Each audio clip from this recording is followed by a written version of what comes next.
दोस्तों, दुनिया की सबसे अमीर पीढ़ी अब सबसे बड़े खतरे में है। जी हाँ, हम बात कर रहे हैं बेबी बूमर्स की। रॉबर्ट कियोसाकी का दावा है कि नकली नोटों की छपाई और बढ़ती महंगाई ने रिटायरमेंट के सपने को एक बुरे सपने में बदल दिया है। कियोसाकी का कहना है कि 2027 तक का जो समय है, इस पीढ़ी के लिए एक आर्थिक सुनामी साबित हो सकती है। आखिर क्यों कागजी मुद्रा पर भरोसा करना भारी पड़ सकता है।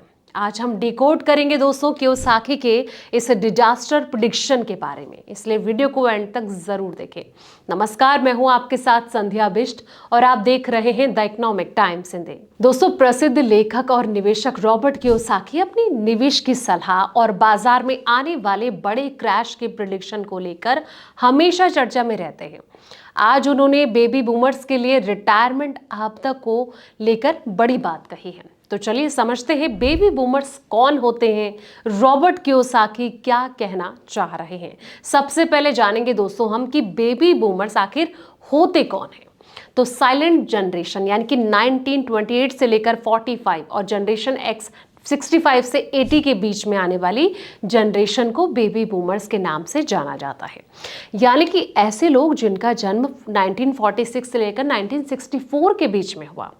द्वितीय विश्व युद्ध के बाद जन्म दर में भारी वृद्धि हुई, जिसके कारण इस अवधि में जन्मे लोगों की बेबी बूमर्स जनरेशन के नाम से जाना जाता है। ये जो लोग हैं अब या तो रिटायर हो चुके हैं या रिटायरमेंट के करीब आ चुके हैं, जिनकी उम्र 62 से 80 के बीच में है दोस्तों। अब ये उनका कहना है कि रिटायरमेंट क्राइसिस आने वाला है। रिच डैड पुअर डैड किताब के जो लेखक हैं रॉबर्ट कियोसाकी ने हाल ही में सोशल मीडिया प्लेटफॉर्म एक्स पर एक और पोस्ट लिख डाला है। उन्होंने लिखा कि 1974 में मैंने पहले ही बेबी बूमर्स के रिटायरमेंट क्राइसिस का अनुमान लगा लिया था।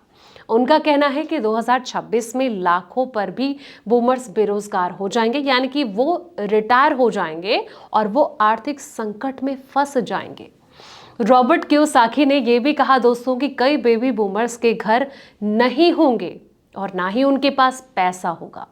उन्होंने अपनी पोस्ट में अपनी किताबों की भी जानकारी दी है और बताया है कि जिन लोगों ने इन किताबों को पढ़ा या फिर जिन्होंने अपने रिटायरमेंट की जो अच्छी तैयारी है वो की है, तो अभी हालात ऐसे हैं कि कहीं ना कहीं उन पर भारी पड़ सकते हैं। पेंशन पर डिपेंडेंसी हो रही है कम। जी हाँ, रॉबर्ट कियोसाकी का ये मानना है कि पेंशन सिस्टम कमजोर हो रहा है। पहले रिटायर हुए लोगों की तुलना में अब जो कंपनियां हैं इनको द्वारा कम पेंशन दी जा रही है। अब जो लोग हैं अपनी सेविंग्स और इन्वेस्टमेंट रिटर्न पर ही डिपेंड होते जा रहे हैं। वो निवेशकों को लगातार ये भी सलाह देते रहते हैं कि निवेश से जुड़ी बातें जो हैं वो सीखते रहनी चाहिए ताकि वो काम आ सके। अब सवाल ये आता है कि निवेश कहाँ किया जाए। आज भी रॉबर्ट कियोसाकी ने अपनी पसंदीदा निवेश के ऑप्शन की जानकारी दी। उनका कहना है कि सोना चांदी और बिटकॉइन इथेरियम में पैसा लगाकर अच्छा रिटर्न कमाया जा सकता है। हालांकि वो इसको लेकर पहले भी लगातार जोर देते आए हैं। अब वैसे तो अक्सर रॉबर्ट कियोसाकी जो है निवेशकों को आने वाले समय में बड़े क्राइसिस के बारे में चेतावनी देकर डराते रहते हैं और बड़ी बड़ी प्रिडिक्शन भी करते हैं दोस्तों। लेकिन इस बार उन्होंने रिटायरमेंट प्लानिंग पर जोर दिया है। अगर आप सही समय पर सही तरीके से अपने रिटायरमेंट के प्लानिंग को नहीं बनाते हैं तो बाद में आपको भी आर्थिक संकट का सामना करना पड़ सकता है। इसलिए निवेश की शुरुआत करें और निवेश करने से पहले निवेश के बारे में अच्छे से आपको सीख लेना चाहिए।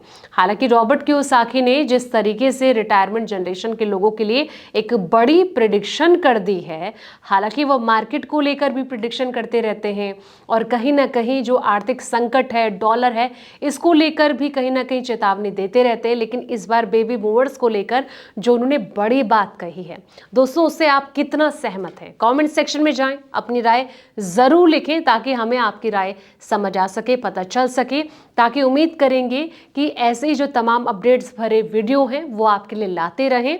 अगर आपको ये रिपोर्ट पसंद भी आई है तो जाके इसे लाइक करें, शेयर करें और हमारे चैनल को सब्सक्राइब जरूर करें। तो दोस्तों, फिलहाल ऐसे अपडेट्स के लिए आप देखते रहें द इकोनॉमिक टाइम्स हिंदी।